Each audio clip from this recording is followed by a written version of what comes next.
I'm not seeing anything on Facebook.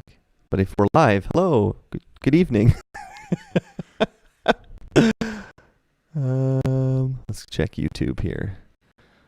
This is why you never. There we go. Northeast MB Church is live on Facebook. There we go. I should mute this. That would be weird. Okay, hello, Facebook world. And we're live on YouTube. There we go. I love the awkward few seconds of I know. live That, video. it It's always like, are we is. there? Are we there? Oh, hi. Okay, if you are watching, I see 4 people are watching. Let us know you're here. Let us know if you can hear us, see us. Someone gave us a little floating heart. Aww. We're pretty comfortable with actually just talking to mics and with a camera and not knowing what's happening. Who cares if anyone's watching? So, we are coming to you live from the North Peace studio. Cheesy. Yeah, it's so cheesy. Welcome to our studio. We got 2 people watching. Oh, Jeremiah on YouTube says, sup. Oh, boy. So anyways, we are doing something a little bit different.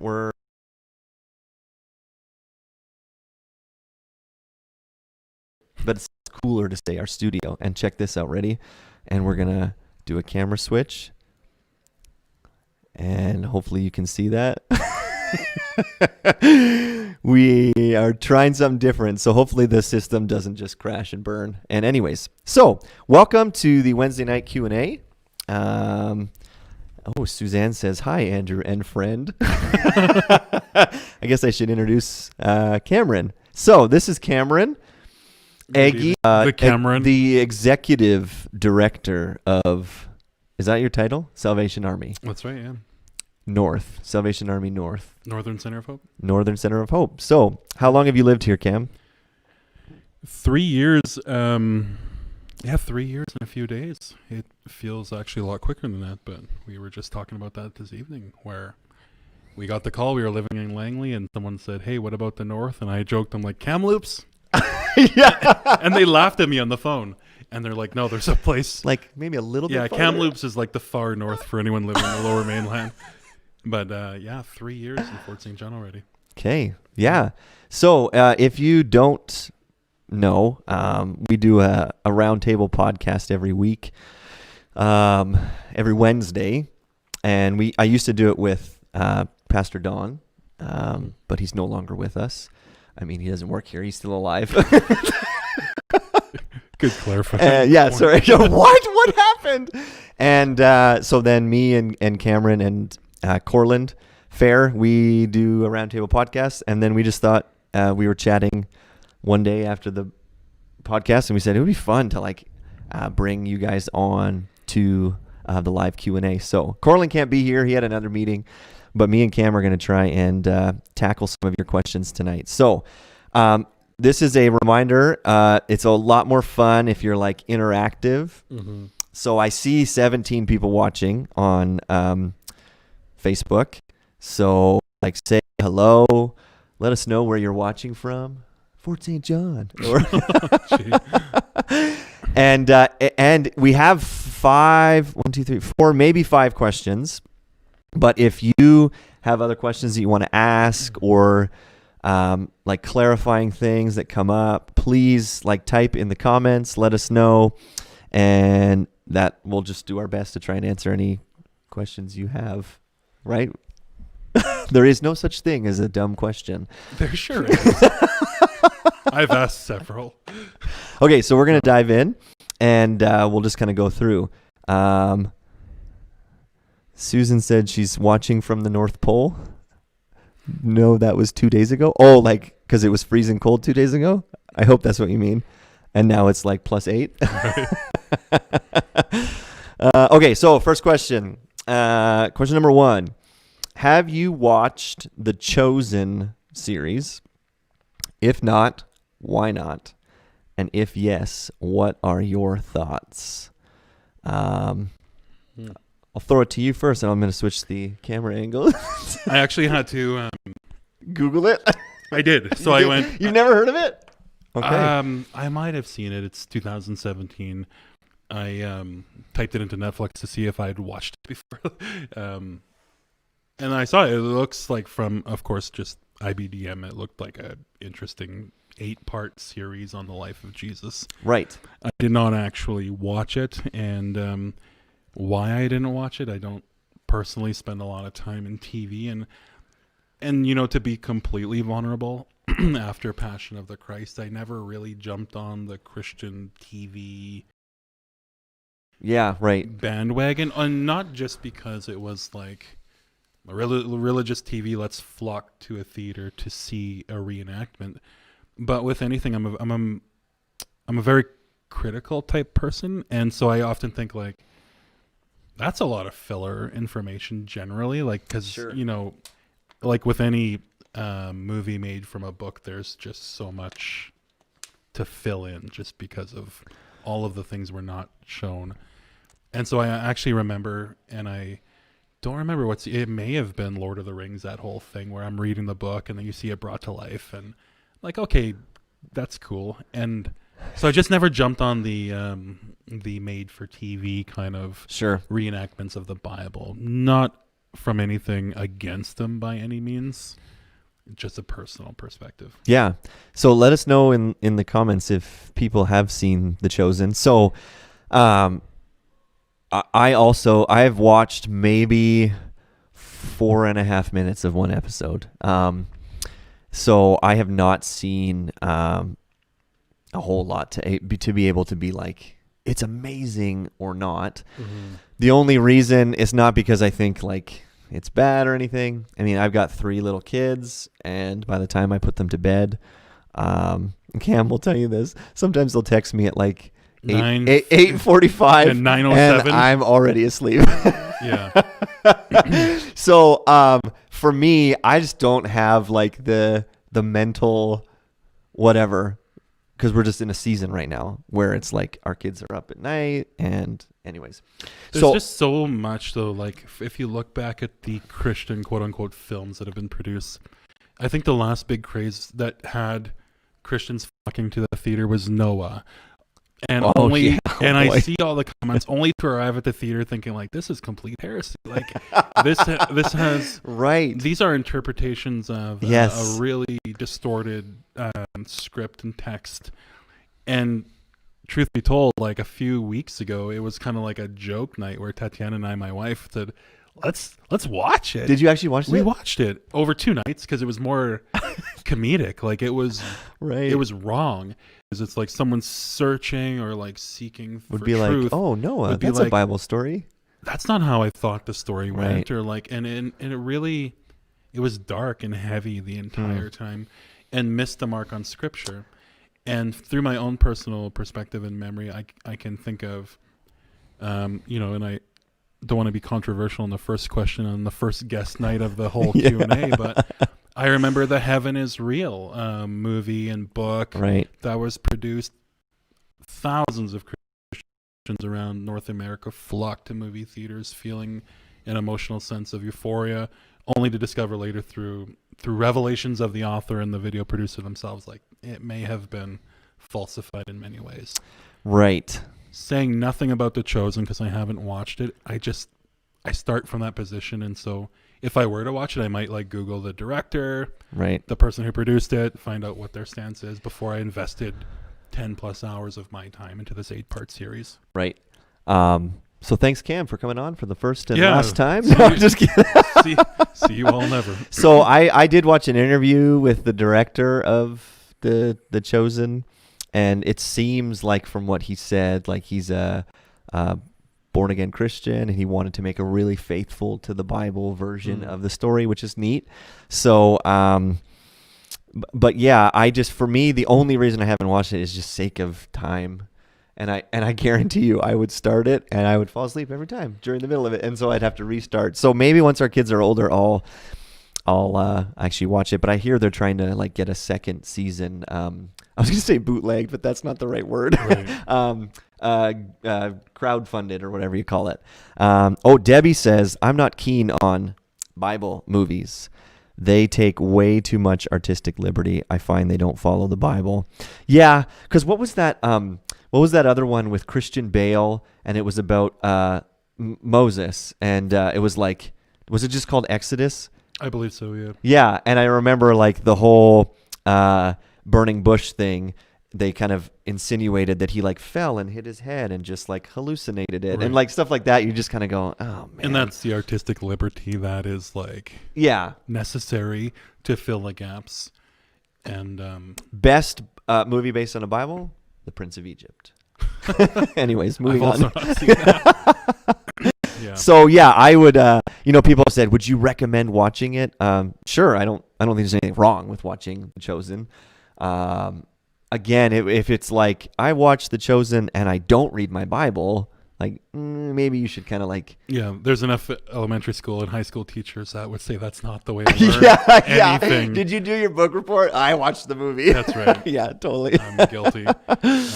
Oh man. So yeah. Anyways, let's move on. Oh, hello, Janet. Janet Johnson says she's watching from home.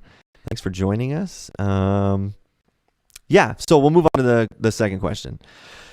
So this person asked, how should we handle it when our Facebook friends have inappropriate profile pictures, especially the opposite sex ones?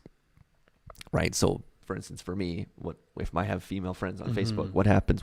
How do I handle it if they're kind of risky profile pics? So, yeah. So you could do a couple of things. That's inevitable if you are on social media or the internet. There's just going to be stuff that you will run into. I mean, so even just personally, this I used to have an Instagram. See, it's almost my bedtime. An Instagram account, and I actually just deleted it because there was.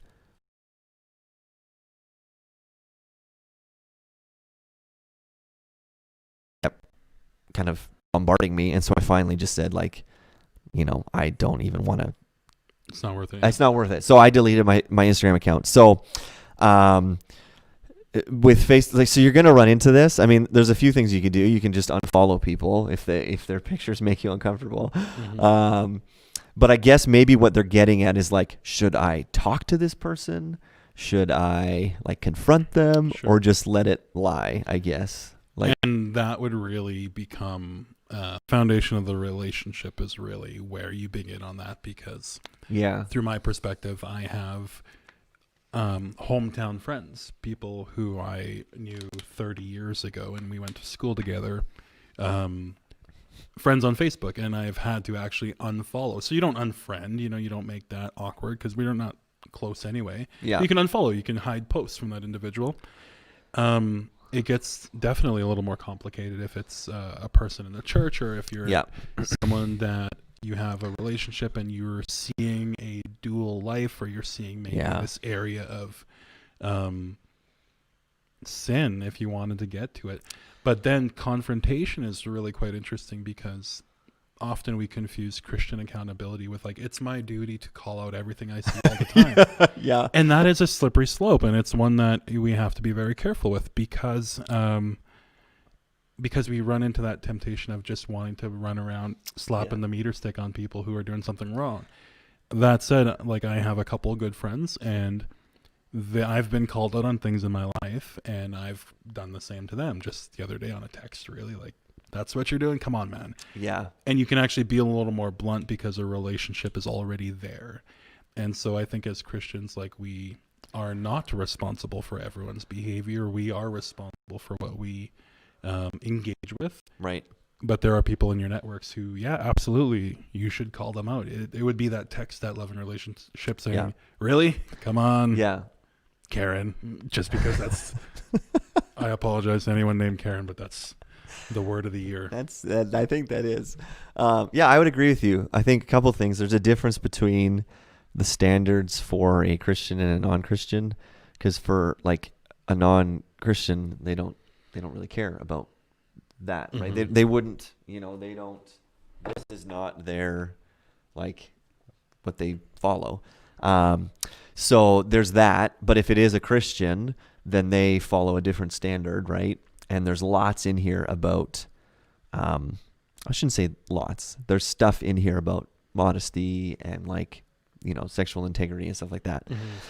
But I agree with you. Like, I have people on Facebook that are Christians, and maybe I've met them like twice in my life. Right. And I don't think it would be my place to send them a message and say, hey, just so you know, because there's no relationship there, right?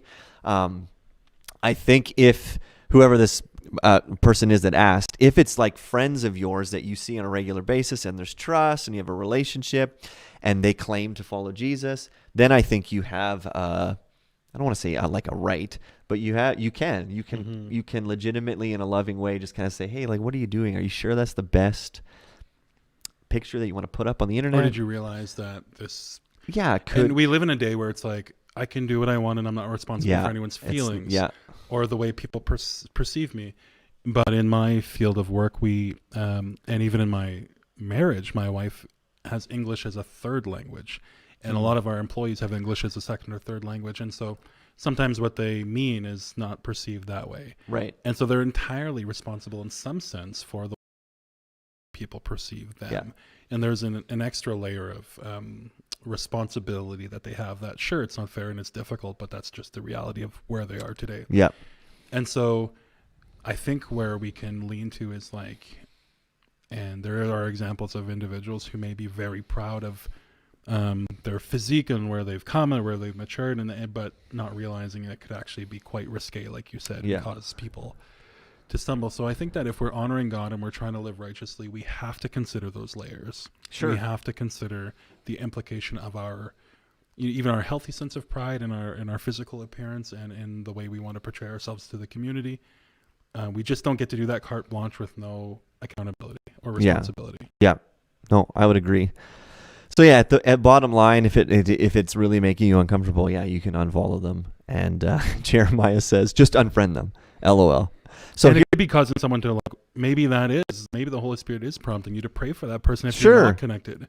If you're in 6 degrees of separation, like maybe that is a time where you pray for God to remind them of that relationship, to remind them of the way they committed to live. Maybe that is a prompting. Yeah. And so you can act on that without having to engage on that. Yeah. No, and I've like when I was a youth pastor, we had kind of for any youth leaders that wanted to be, lead the teens, we would have a talk with all of them and just be like, you realize that if you're friends with teens on Facebook, you just got to be really careful what you post. Mm-hmm. And we had one. This is just an example. We had one young adult who had gone out to like a pub, and there was a picture of her with a beer, and I have no issue with that. Mm-hmm. But I said, but like you gotta think before you post these things, because a teen who you are a youth leader for has no idea if that's your 8th beer, your 12th beer, if it's some shady. Like, you just got to be wise in like what you decide. And it's not as if you're trying to like hide things. Mm-hmm. It's just being wise about like, you know what? Like, I don't need to post that. I don't have to like have that kind of picture on my social media. So, anyways, I think there's a slight delay because Jennifer just posted, I've never done a book report on a movie. So I think there might be a delay, but she said that would be hypocritical as a teacher. I didn't know you were a teacher, Jennifer. But that's true. I don't know you, Jennifer, but God loves you more than he loves me. Because I've done that 3 times I can remember. Wikipedia is a source, right? Oh, man. Just hit the blue link on the Wikipedia. Yeah, find the source. Oh, man. That's awful. Anyways, hopefully that helps for whoever asked. Like, I would. That's what our advice would be. Unfriend them if it's really an issue for you, or unfollow them. And if you have a relationship with them and you feel comfortable, you can bring it up and hopefully it goes well. So, are you ready for? This is a tough one. This person asked. I guess 2, I should say. Like, again, if you're watching and you have some advice too that maybe we missed, like, throw it in the comments. Have you ever had to do that? Have you had to like have a tough conversation with someone about online stuff? It might be helpful to that person. So yeah, comment in the comments if you have extra stuff to add. And we're like flying. We have 3 questions left. So if you have other questions, make sure you post them before we're done. So this person said, I have a question about your message from Sunday. And I think this was 2 weeks ago, so not last week. How can free will and God's will coexist? So I think this Explain question... yourself, Andrew. Yeah, what have you done? Share your notes. Yeah, right. I think this question came because in Habakkuk 1, I believe it's from 2 weeks ago, we talked about God's providence, or maybe it was before that. Anyways, one of these recent ones in the Minor Prophets, we talked about God's providence, that God is in control of everything. Nothing happens outside God's plan, his will.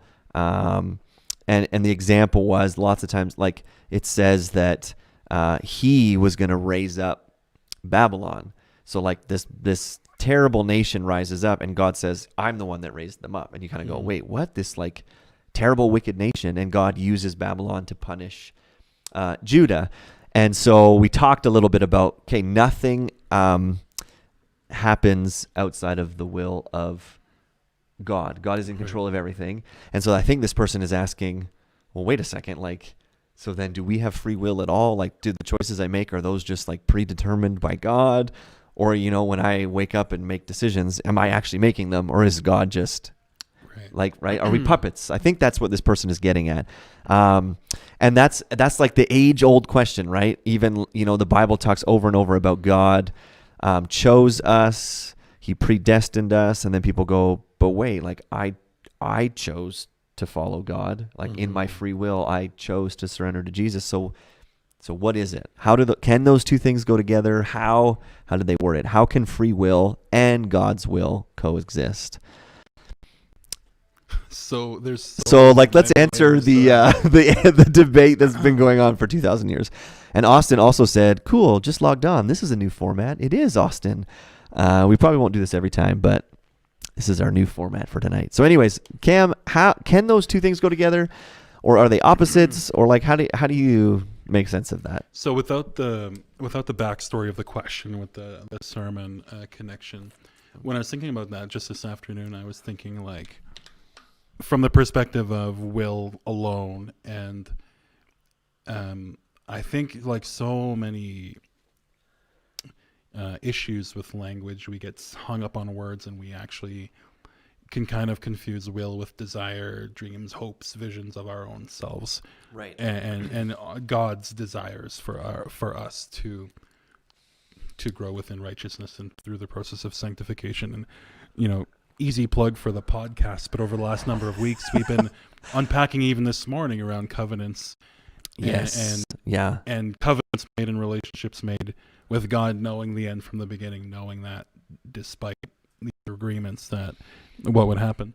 But when I thought of will, like our desire as Christians is that our will aligns with God. Part of our righteous living is to align our wills with the will of God. And we're saying we're constantly searching and we're asking for God's will in our life, but we're still making decisions within that sphere. We're still making conscious decisions and sometimes unconscious decisions that we hope that is operating within the umbrella of God's will for our lives. But I think even for myself, I've confused that word sometimes, where it's my desire to do this or to do that. And, you know, what I thought was the will for my life, especially in relation to salvation, was actually completely opposite. Like, because I shared before, when I was young, I thought, you know, I made a commitment and I thought I was living righteously. And then I realized in my early 20s, I missed the mark. And then came to what I believe is a saving knowledge of Jesus, because it changed my heart and the way I responded. And so then you start beginning to live righteously. And so I feel like that was my will, yet the whole time under the umbrella of God's will. Yeah. And so without the backstory of the prophets, because I can see where there's another layer of confusion around what we see through scripture about, and then you get into conversations around predestination and what that means. Are we puppets?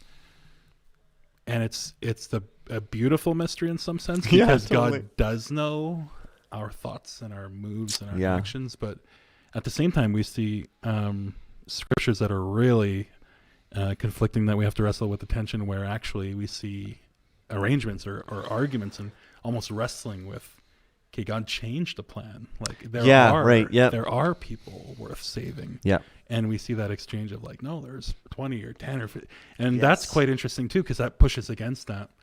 And it really reveals God's mercy through the whole process also. Yeah, I think both of those statements are true. Like, God is completely sovereign and in control. Nothing is outside of his control and sovereignty and will. And I still have free will and I still make choices. And I think our problem is our human brains go like, those are opposites. They can't work at the same time. They can't go together. It's a paradox, right? But I think biblically speaking, there's so many passages that show God being in control of absolutely everything, and there's so many passages that say you make a decision and you're held accountable for it. Right. And both are kind of operating at the same time. So I'll give you a few examples, like the of God being in control and like orchestrating everything. So like Pharaoh is a classic example.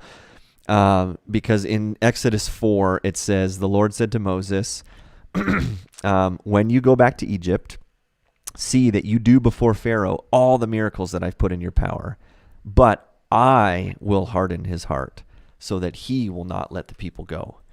And then you see that happen. Sorry, I'm just trying to flip here. So the first plagues happen, and it's like after every plague, it says, but there's this interesting thing. A few times it says Pharaoh hardened his heart, and a few times it says God hardened Pharaoh's heart. So you're like, which is it? Well, it's both. Right. So it talks about, Moses goes and says, let my people go. And it says Pharaoh's heart was hardened. And then it says, the Lord says to Moses, Pharaoh's heart is hardened. He refuses to let the people go. So then they go and stand on the Nile, and the Nile turns to blood. And then it says, sorry, I'm just trying to scan here. So Pharaoh's heart remained hardened, and he would not listen to them. And then the second plague comes, but when Pharaoh saw that there was a respite, he hardened his heart. Then the third plague comes, and it says, but Pharaoh's heart was hardened. And then the fourth plague comes, Pharaoh hardened his heart. The fifth plague comes, the heart of Pharaoh was hardened. So it just kind of goes like back and forth. Right? This plague happens and it says Pharaoh hardened his own heart. And then the sixth plague happens, verse 12 of chapter 9, but the Lord hardened the heart of Pharaoh. So it's like these two simultaneous things are happening, right? God in his sovereignty, he's hardening Pharaoh's heart because he's in control, but Pharaoh's hardening his own heart. So it's like his own free will and God's control are happening at the exact same time. Yeah. And then you think about the other example I have is in Ephesians 1. It talks about like God chose us in him before the foundation of the world, according to the purpose of his will. So God has chosen those whom he will save before the foundation of the world. And so you go, okay, God in his sovereignty decided. But then you read a passage like Romans 10, which says, if you confess with your mouth that Jesus is Lord, believe in your heart that God raised him from the dead, you'll be saved. And then everyone who believes in him will not be put to shame. Everyone who calls on the name of the Lord will be saved. So it's kind of like God predestined and chose people. Anyone who calls on Jesus is saved. Mm-hmm. So it's like God's will and our free will are happening at the same time. So again, I like what you said, Cam. It's like this beautiful mystery. I don't fully understand how God can be in control, and yet my decisions matter, and I'm held accountable for what I do. No one can go like, well, not my fault. God, you're in control. You made me do it. Because I think we're missing the mark on, and we're actually going in contrast to some of God's attributes to say, well, he's just going to predestine some folks to hell despite even if they pushed against his will. So I feel like what I read and what I understand, like, and when we navigate, like, what does it matter what I feel? But no, I'll stay on that for a second, because I remember times in my life where I feel like I'm operating, like you go through seasons of what would be called victory. You feel like you're kind of in tune, and you feel like you're living within the will of God. And in opposite seasons where I kind of feel distant. I feel like, I've maybe made a series of poor choices. Yeah. And so I feel like it is still God's will that all would follow him, that all would come to a saving knowledge of him, that would be his heart's desire. Yeah. And yes, he knows the end. He knows those that do and those that don't. Yeah. But it's not like if a person is, trying to live righteous, that he just says nope and just flicks them off because of I've already predestined you for hell despite your own will. Yeah. Because that would actually push against the attributes that we know of him to be merciful. And so that is a tension that we have to live into. So to say it as simply as, some are destined for and some not, despite their own living. Because, and again, it's such a complicated and a layered conversation because it goes against works-based faith. And, we understand that it's not that, but there's still righteous living and choice that comes in that. And, right now it's my will to live right before God. And so if I'm doing that, do I just get cast off anyway? Like it is a beautiful tension that is not easily explained. Yeah. And I think one of the aspects of faith is just kind of, you have to live in that tension where, is God totally in control? Yep. Do you have free will? Yep. It's just kind of like, well, Job had the will to actually turn his back on God. And through that whole exchange we see in Job, like at any point, could he have just cursed God? He did. And that could play into it too, because we see the will of God to actually use that model as an example. And then that could be a bad example because we see Job actually cursing God, but his will is to remain steadfast through that. So that's a pretty interesting tension story also of the will of man and the will of God to actually use that as a model for persecution and sacrifice and difficult living. Yeah, and then you have examples too, like you said, like Abraham, and God says, I'm going to destroy Sodom and Gomorrah. And Abraham goes like, okay, God, what if there's, and what if there's 10 righteous people? And God goes, okay, if there's 10 righteous, well, what if there's 5? And you see this interchange back and forth. And so God seems to actually respect Abraham's like pleading on behalf. He doesn't just go like, I'm in control, don't tell me what to do. He just goes like, right? There's this kind of back and forth. And you think about Moses with God, and God sees the Israelites make a golden calf, and he says, I'm going to wipe out the Israelites. And Moses intercedes on their behalf, and it says God relented. He changed his mind. And so you go like, but he knows everything. So did he know he was going to change his mind? Maybe. Yeah, probably. But there's this interaction where like a man intercedes and God like responds to that, right? So yeah, I think it's just you got to hold those kind of things in tension where I don't know if we'll ever fully peg it down so that we go, yep, that makes 100% sense. I don't think we're supposed to, because that's just part of this mystery about. I feel like though, like just to add, like just as we're unhatching that a bit, like so much of the New Testament would be irrelevant if it didn't matter, if the choices we made didn't matter. Sure. Yeah. So, right. Like the New Testament, the first half of the New Testament is righteous living, instructions, order.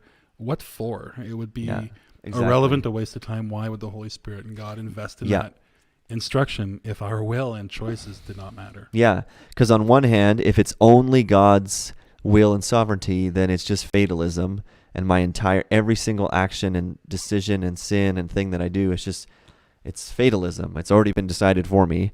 And yet on the other side, if God's not sovereign and it's just our free will, then you have a God that's not powerful and he doesn't know the future and he's not in control. So both of those are wrong answers. You can't land on either one of those. You just have to kind of land in the middle again, where you just kind of go, it's both of these. And you're right. Yeah. Why would we have all this instruction about how to live if it's like, well, I don't have any choice in how I live? Yeah. The answer, it could be a 1 hour discussion on this question, because we can't have the discussion without talking about Jesus, because, our relationship with God is already severed. And so, and listen to the podcast this morning and last week where we talk about this new covenant, which releases may be the bad word, which reveals the purpose of Jesus. Releases. I was like, settle down. We don't want to play prophecy bingo. If you don't know what prophecy bingo is, you should Google it. It's pretty Yeah. Did you direct quote from it'll release the power. Anyways. No. So let us know if that I guess like if you were wanting like a silver bullet answer, there just isn't one. The silver bullet answer is you just kind of have to live in this tension, and the Bible says both of those things. God is completely in control and sovereign, and yet we still have free will and we make decisions, and I'm held accountable for what I do. So comment and let us know if that makes sense, or if you want like a clarifying something clarified or something like that, let us know. Or if you have another question, let us know. We got 2 more that we're going to go through. And so this person asked, how do you make sense of the purity laws in the Old Testament? So if you don't know, in the book of Leviticus, there's a bunch of laws about things that make you impure, essentially. Like lots of stuff. That's why lots of people struggle through the book of Leviticus, because it's like, I remember the first time I read through Leviticus, and it's like, if you've got a thing on your arm and the hair is black, go to the priest and then wrap it in a bandage. I can't remember what chapter that's in. And then go back 7 days later and he'll look at it. Ooh, and if the hair is white now, then you got to... And I'm reading it. I remember as a teen reading it for the first time being like, what on earth is this have any to do with anything? Because you read... we're not going to read all of them. Leviticus is actually a really interesting book. But it's about purification after childbirth. It's about laws about leprosy. So chapter 13 is the big, long chapter. Like, the priest examines him. Like, I'll just read you a little section of it. He should wash his clothes and be clean, but if the itch spreads in the skin after his cleansing, then the priest shall examine him. And if the itch has spread in the skin, the priest need not seek for the yellow hair. He's unclean. But if in his eyes the itch is unchanged and black hair has grown in it, the itch is healed and he's clean, and the priest shall pronounce him clean. And you kind of read that and you're going like, what on earth? So these about leprosy and being unclean, and laws for cleaning houses so that they're not unclean. And then there's laws about bodily discharges and about women's menstrual cycles, and just stuff that you just kind of go, what? So how do you make sense of that? Like, why, first of all, why is this stuff in here? And is the Bible saying like all of these things are sinful? Like, my bodily discharges are sinful, my women's menstrual cycles are sinful. Like, what? Like, why the emphasis on this kind of stuff, I guess, is what this person is asking. Sure. It's good. It's good. It's multi-layered also, because it begins with the way you read the Bible, and it begins with the way you understand the Bible, and that is a whole hour-long conversation, if not more, in itself, because we forget that much of the Bible, the Scripture, especially the Old Testament, is historical, it's instructional, it's prescriptive. It is instructions for now generations, like, for those listening to this oral tradition and understanding these teachings. We see this oral tradition and teachings passed down today through elders of many indigenous communities that talk about the purposes of sage for disinfecting and a number of different oral instructions around cleanliness. The reason today in the West we don't think about it is none of us think about dying from infection. It's not a common thing. But we have this amazing script recorded from an oral tradition from a people group who were first discovering many of these situations. It's like, you got an itchy arm, just go get Gold Bond, for goodness sake. Like, that's, you're so Nobody right. talks about it, right? And so, but if we were looking at medical journals from the 1800s from London, we might view those as a little more normal because they would fall under the worldview that we have. But we view these, and we have to remember too that this nation is not developed under a government or a king at this time. It is a theocracy, so the priest is very much involved as that spokesperson between God and and God being the leader of the nation. So it's not surprising to see the church under the priesthood mixed up in these conversations around bodily health, because that is something quite common for that time. And so and it's funny, my wife and I had so many good conversations because she had read through the Old Testament this past year. And there's so many points where it's like, what the heck could be the relevance of this? Yeah, totally. And another not fault, but thing we can get hung up on is like, wow, every chapter is like for me today. How does it apply to me today? And that is not a rut, but it is a danger for some folks reading the Bible that, okay, how do the purity laws apply to me today? Well, they don't in many ways, but it gives a very rich narrative. Yeah. And actually, in my mind, makes the Bible more miraculous because you just see the intricacies of every facet of human living that's important to God and instructions given. Yep. That's my initial thoughts. Yeah, and I think so it relates to God's holiness. So if you think about God's holiness, it basically means that he's set apart. I heard a guy say that you can kind of think about it like the sun. The sun's really good, right? But the closer you get to the sun, it's dangerous. Not that the sun's bad, but if you get too close to the sun, you'll just die. You'll burn up. Mm-hmm. And so if you kind of view God's holiness as his perfection, and he is set apart, and it's not a bad thing. It's actually a really good thing.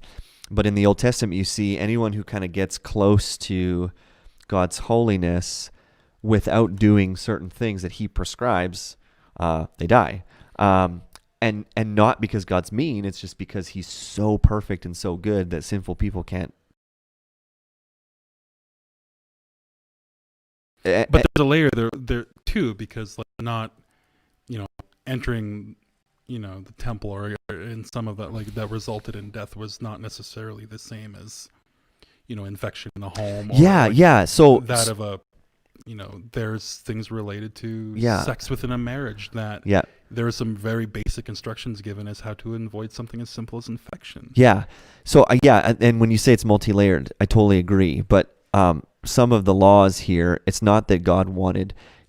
There is ritual purity that a lot of this is related to, where you had to do these, right? And it just seems so foreign to us, right? If a woman has her period, you got to go outside the camp for 7 days until you're clean, and then you can come back. And there's stuff that we kind of go, we just don't really compute with that because that's not our culture. That's not our worldview. And so a lot of these purity, like ritual purity things, it's actually interesting when you look through it. A lot of it is people separating themselves from anything related to death. So even if you a dead animal because there's death, and they would be ritually impure. They couldn't touch lepers because infection, and so there's a whole bunch of like ritualistic things that are going on here. So you need to understand, though, none of those things are sin, right? Like it wasn't as if God was saying, a woman has her menstrual cycle, well, she's a sinner now because of that. No. Even touching a dead body wasn't sin. You were ritually impure. The sin part was me doing that and being impure, and then just thinking, I'm going to stroll into God's temple and his presence and like not do what he says to do. That's why people died. Not because it was like, you touch a dead body, you're a sinner. It was, no, you're ritually impure, and you just had no regard for how God wanted you to handle it.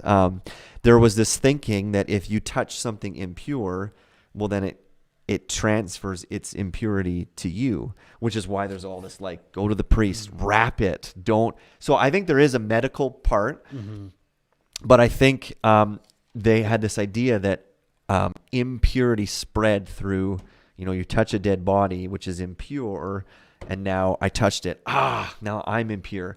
and then I have to do these things to like become ritually pure again. So you have to understand it wasn't a sin issue. There's an element of humanness in that also because, and we spoke briefly earlier, we see Jesus pushing against a lot of that. Yes. Because it's throughout the scripture, it's throughout human history. We're given instruction. We're giving conduct for righteous living by God, and we mess it up. We make it protocol. We make it policy.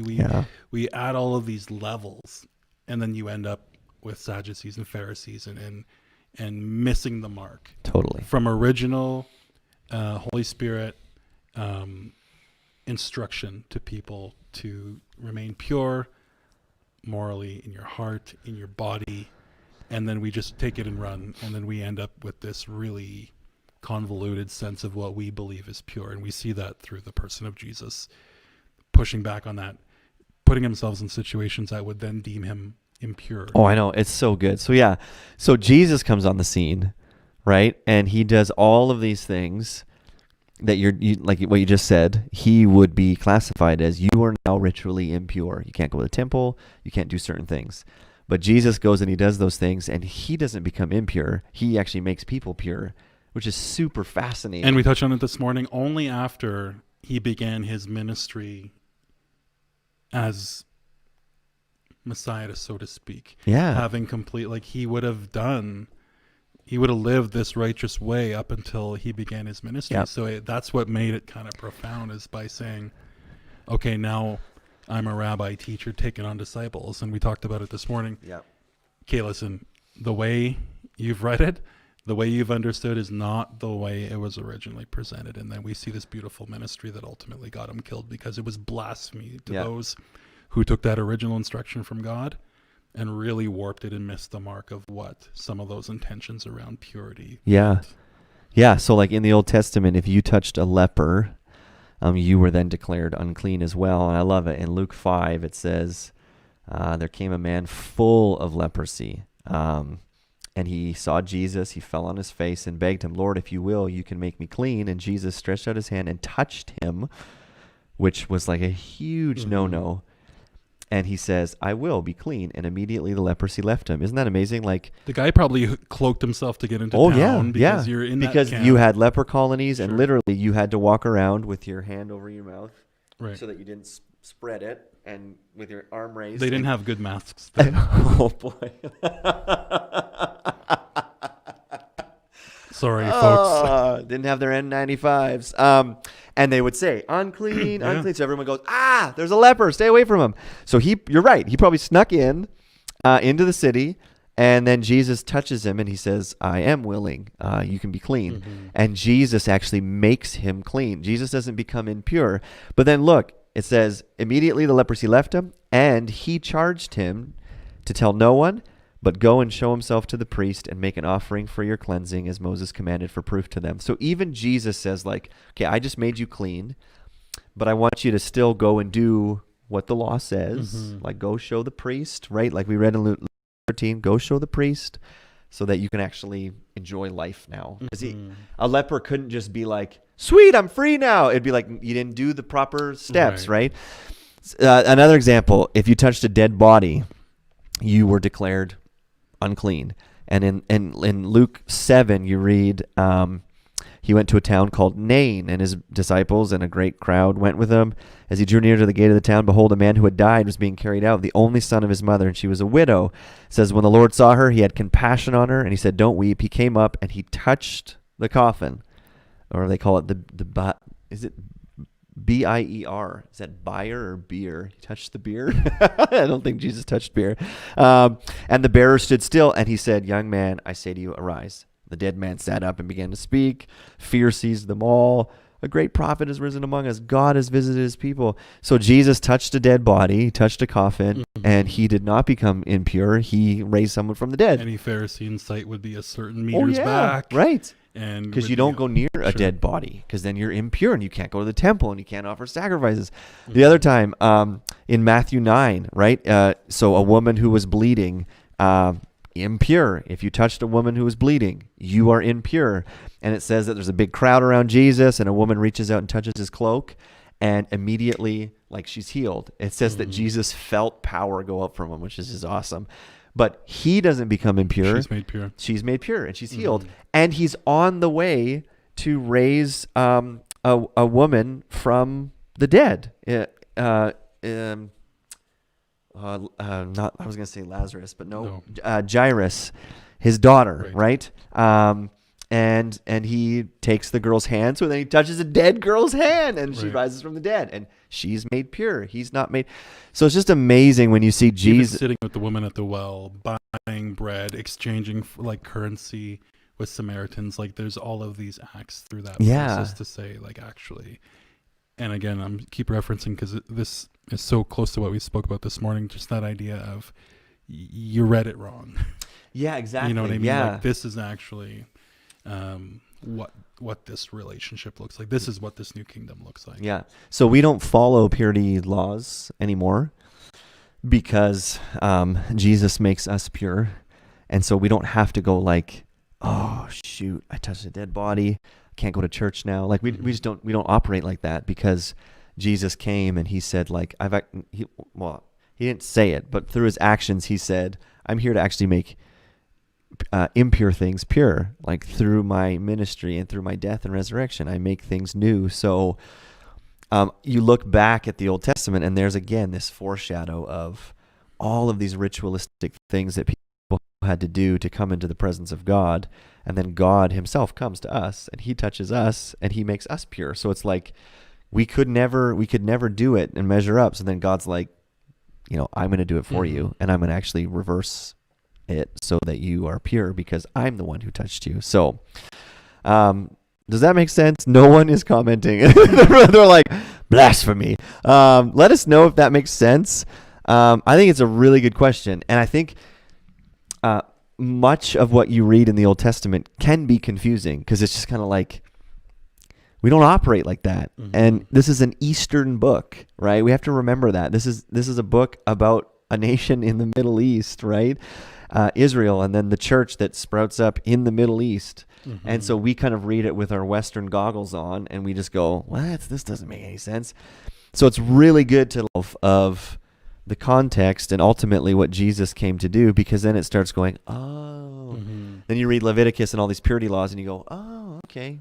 It makes more sense. And if you study world nations that were parallel to Israel, you see some similar acts. There are instruction manuals around similar things. Yeah, totally. Yep. About, even more from a health perspective, but even from a spiritual perspective, how wrong that is. But you see that as a commonality amongst nations. In that age, that it's not foreign. Yeah. Maybe we'll get there with COVID. Unclean. Sorry. Only if you're flying. Only if you're flying. Anyways, Austin says it does make sense. Thank you. Actually, he said sure dose makes sense, but then he corrected himself. We won't make fun of you too much. Okay, so we got one more question, unless someone kind of pops on and asks some more. But this one was asked, and actually I asked it because Cam was coming on. And so Cam does he's the executive director at the Salvation Army and the Center of Hope. So he works with vulnerable people and the homeless population, and he works with all those kinds of that sounds weird saying kinds of people. That's not what I mean. And so this question is, how can we help vulnerable people? And then like the example is, should I just give money to any and every homeless person or any person that asks me for money? Like, how do we help people without actually like adding to the problem? Sure. And I will say thanks for springing it on me just as we sat down. It's like, hey, we totally got another question. But it's the world that we live in. And actually today I was sharing, we had a session with some staff talking around helping and actually listening through and seeing through what's presented. And actually I met with a church the day before yesterday where the pastor and the team were asking very similar questions, like how do we respond to some of these situations that arrive at our doorstep, and I'm quickly reminded of two good works that I've processed and read through. One was called Toxic Charity, Okay. and another one called When Helping Hurts, because it's that very much that, okay, I just want to do good. It seems obvious, so I'm going to do good. And I was reminded of a interaction I had, and I shared with you just before we jumped on, where, and it falls under the umbrella what I would call lazy social work, or just actually quick response, because we have this fix-it nature in us where we just want to resolve a situation quickly as possible. And if if a situation presents itself, we just want to almost eliminate it right away. Yeah. Where Right. it's fascinating, because when I was in doing some counseling training, one of our professors said, remove the Kleenex box from your office. Don't have it there. Let the tears flow. And my first response is, well, that's kind of weird. But they're like, no, it's subtle. It's like a person's experiencing emotion and you just want to shut her down. Like, here, you better wipe that off, clean yourself up. Quite fascinating, because it almost conflicts with some of what we feel would be kind. And but it reminds me of the story. So a gentleman walks into my office and he's crying. He's elderly, and he says, my granddaughter died and I need to get home to her funeral. It's in Dawson Creek. I need $41 for a bus ticket. Referred to us from another organization who said, okay, we know Salvation Army deals with the ministerial, the church groups. We know they have some money for transportation. Let's send this man home to his family. We have a conversation for about 8 or 9 minutes, and I'm like, you know what, hang tight, thank you. He gave me some information. We, navigated some of what he was experiencing, and he goes out to the waiting room, and I just Googled the girl's name, Dawson Creek obituaries. This girl did pass away. It was a little horrific, far too young. She might have been 17 or 18, but it was 3 months earlier. Oh, okay. And so it's gone. It's over in that sense, because he's like, I have to go home and help plan her funeral. I got to go back to the family. I call him back in and we talk. I'm like, listen, man, I'm so sorry. Like, this is awful. I don't remember the girl's name, but I said her name. Like, I see that she passed away, but I said, the funeral's over, right? And he just broke down and he just started like crying. At the end of about 40 minutes, he didn't want to go to Dawson. He had to navigate some really difficult pain around grief and actually not being there and the shame of ignoring his family. Yeah. And I use that, and I'm reminded of so many issues like that, or stories like that, where someone presents with an issue. I have this issue. Okay, let me fix it. I could have put him on a bus to Dawson and missed that entire exchange, and he would have missed that opportunity then to really process some shame and guilt around what happened in his family.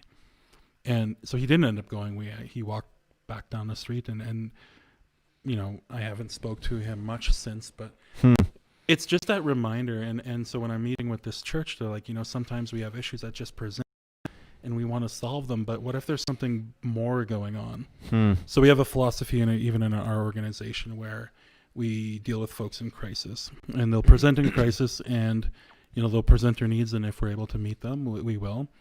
But if they're having crisis after crisis within a 90-day period, we actually pause the process. Let's sit down and talk about what's actually happening in your life. Yeah. Like, where are these crises originating? Because that's where we look at systemic change versus just meeting surface need. Yeah. It's what a lot of churches are navigating right now today, because, and I shared with you before, very well, you were the president of the ministerial when I moved to Fort St. John. And at that time, we had individuals walking around churches coming home to the shelter with a handful of gift cards and some money, because the narrative was real. It made sense, but there was not a focused way to organize that. Yeah. And so I remember presenting, like, churches generally have benevolence funds that they want to meet need. But one thing I see in Fort St. John is need that arises, and it pops up whether on Facebook or some platform, and it's like, okay, let's hover on that need. But I'm like, there are services in place to actually meet that need. So are you helping? And the conversation I had with this church recently was, I'm like, I would say you're not moving any feelings of having to navigate pride and asking for help, because generally speaking, we're kind of okay asking for help in our comfort circles. So whether it's our church going to the pastor, like, hey, it's tough. But what if those conversations existed where it's like, hey, listen, I know of a great service in town. Yeah. And it's like, well, I couldn't see myself going there. That's actually a more difficult conversation. That's more important than just actually meeting that need. So, and you've done it before, where someone came to the church, hey, I got this need. I'm not able to use that service. hey, let me phone Yeah, down there, yeah, right? that's I know true. the individual, and then we see stories that are different. And I will say, and I said today, there are individuals in our community who are the most amazing of individuals who are completely trapped in poverty, addiction, mental health, and their narratives, their stories on the street are a survival instinct that I don't have any ill will or feelings towards, because Sure. I understand the position they're in. What I think we need to work on is more responsible hearers of that. So listening to stories. Yeah. And it is a caution too, because I don't want everyone to be callous where it's like, what you're telling me is a lie. Because sometimes it's not. Yeah, right. But the educated response is like, listen, I know of something for you. I know of how to help you.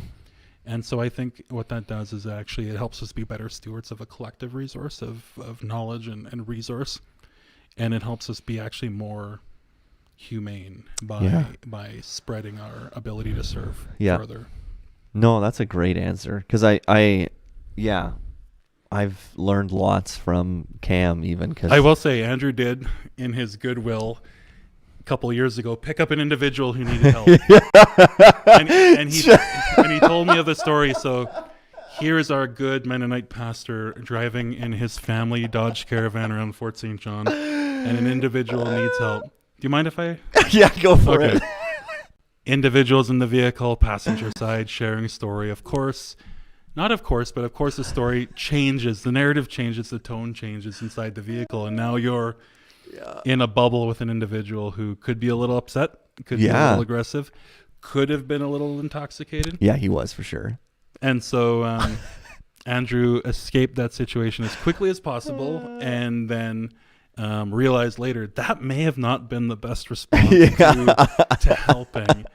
And when he told me the narrative, it's funny, Fort St. John's a small town. I'm like, man, you're lucky that ended well. Yeah. Like that could have been a really Because that guy has a history of like some assault. folks do, right? And that's why there are, with organizations that are designed to help, there are safeguards in place. There are parameters to which we're able to help, you know. Oh man, yeah. So I'm glad you're here with us today. Yes, thank you. I dodged that bullet. I won't tell you how I dodged it because I'm not proud. I had to lie to get him out of my car. But anyways. I didn't share that part. I was going to say. Yeah, I know. You tried to save face. But if you want the full story, you can come ask me later. But it was quite an ordeal. But yeah, I think I've learned a lot from Cam because, my gut response is just like someone comes in and gives me a story about something. And it's just kind of like, yeah, sure. Right, with no follow-up of like, hey, what's actually going on in your life? And sometimes they're scams, but sometimes, like you said, it's just maybe that's not the real issue, but it's just, right, we're so quick to like, sure, here's $20, like I don't want to deal with it. So it's been there's been a few times when I've actually called Cam and been like, yeah, this person's sitting in my office. I remember there was one, and he said, yeah, I got jumped last night, and they broke my glasses. Can the church by any chance, like, I can't see, can you buy me a pair of glasses or something? And surface level, you're like, yeah, that makes sense. Yeah. Sure. But I remember like, let me call you back, man. So I just called Cam, and Cam was like, yeah, that guy gets in a fight like every other night. So he's broken 8 pairs of glasses or whatever. So I had to deal with him to say, listen, man, give me a week and a half, 10 days of like doing okay. And it wasn't like a seeing issue. It was definitely, man, we have optometrist on speed dial. We got you covered. I'm just going to not be able to dump any more money in that situation until there's a systemic change. So there would have been an issue where like, I could have bought him, the church could have bought him a pair of glasses, and he probably would have broken them in 2 days and not really done anything to fix it. So I think that's a really good question so name those 2 books again in case people are really interested. When Helping Hurts is one, and Toxic Charity. When Helping Hurts and Toxic Charity. Because if I can add, sorry, I worked on the downtown east side for a couple of years, and I was really conflicted personally because I would walk to work and there'd be 1,000 people on the sidewalk, and I worked just 1 block off Main in Hastings, and so I'd jump off the SkyTrain at Main Street and just walk to work 900 meters, 7 a.m. Hey man, do you have some money? Can you help me? And I'd say, no, I'm good. No, I don't. But I would have money, and I'm like, I'm lying to these people, only because I was conflicted too, where it's like there's enough to say, you know, if they're asking, you have the ability to help, then you should. So call it semantics, but what I ended up doing is I would buy $2 Tim Hortons cards, and I would keep them, and I would not carry money purposefully, because I felt really wrong saying, no, I don't have any money, but I got a couple $5 bills in my pocket and some toonies, because, you know, the stance is, oh, they're just going to use it for drugs and alcohol. But like once we give, like we don't hold ownership of that anymore. So if you're conflicted with that, or if you're not conflicted with that, if you're comfortable with lying to folks, then that's your own issue to deal with. If you're not comfortable with lying, either don't have it or have an alternative. Yeah. And in Fort St. John, I'd say the best alternative is knowledge. Hey, listen, I know you're hungry. Actually, at 12 o'clock every single day of the week, it's a block and a half away. You can grab lunch. Right. You know? And, oh, you just missed lunch. Maybe I can help you out with that. Sure. But tomorrow, remember. And that's how we offer our financial support. Okay, we can help you once with a prescription, but have you navigated income assistance? Have you worked with EI? Oh, you're having trouble with the forms? Okay, we're going to help you with those forms, because it doesn't make sense for us to keep giving you money if there are government programs available to pay for a prescription, for example. Yeah, that's good. But I can talk all evening on I know you can. So we're going to stop you. So while we kind of like give some wrap-up thoughts, if you have last questions, now's your chance to get them in. But I would say if you are looking for a place that you want to volunteer, you should volunteer at the Salvation Army. Or if you're looking for an organization to support financially, you should. So there you go. There's your free plug. Because honestly, it's a huge resource, even to have Cam's number when stuff comes my way and I go, I'm just not skilled at, I don't know what to do. And so, yeah. So anyways, I would really encourage you to support them. They do really good work. And I'm not seeing any last questions. So I think we might be done. Maybe. I'm just going to It's almost your bedtime. Oh man, it is past my bedtime. But here's the thing though. I wake up at 5:45 every day. So, because we have a dog and I have to walk our stupid dog. Wasn't it like, we'll take care of it, Dad. Don't worry. Yeah, anyways. Your kids finally start sleeping, then they want a pet. Yeah. So, that's my excuse for falling asleep. And you know what? So, this is, maybe oh, here we go. Someone asked the last question. Hebrews 13:13. Can you expand on the theme of outside the camp between the Old Testament and the New Testament? Oh man, we may have to save that for next week. Therefore, let us go to him outside the camp and bear the reproach he endured. Because we've been going for an hour, an hour and 7 minutes. Paula, I'm going to save that one for next week. Because I want to do it. Jump on a private, we could actually. That's the risk when I left home. It's like my wife knows, you can talk for. Yeah, I know. You're gonna be home in 4 hours. Okay, Paula, you stay on. Everyone else goes. So Paula, we're not avoiding it, but I actually want to do it justice because that's a great question. So we're gonna answer that question next week. Can you expand on the theme of outside the camp? So I love the next verse though. So Jesus suffered outside the gate in order to sanctify the people through his own blood. So there's already a reference to the perfect Israel, the perfect Jew, and so that's a whole nother conversation. But we are going to answer that next week. So because I don't want to just rush through it, and but that's a great question. And then Catherine says, "Thank you so much for all your amazing answers tonight." And Suzanne says, "I think everything you're saying makes sense, but I especially liked what Cam said." I think this was an earlier question, that it shows how God cares about every detail of our lives. Oh, that's cool. Thanks, guys. I was going to share because and maybe people don't care, but I have started being able to fall asleep within 1.5 minutes of laying my head on the pillow. You'll get there, little guy. It is so glorious. Oh, yeah.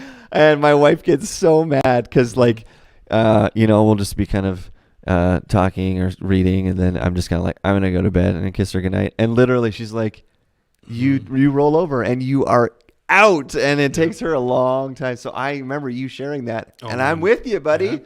Yes. When you break 30 seconds, we'll be better friends. I think it's because I turned 34 recently. I'm a man now. I can fall asleep fast. There we go. Anyways, thanks for joining us tonight. Like I said, Cam won't join us every week because he's got lots on the go, but it was fun having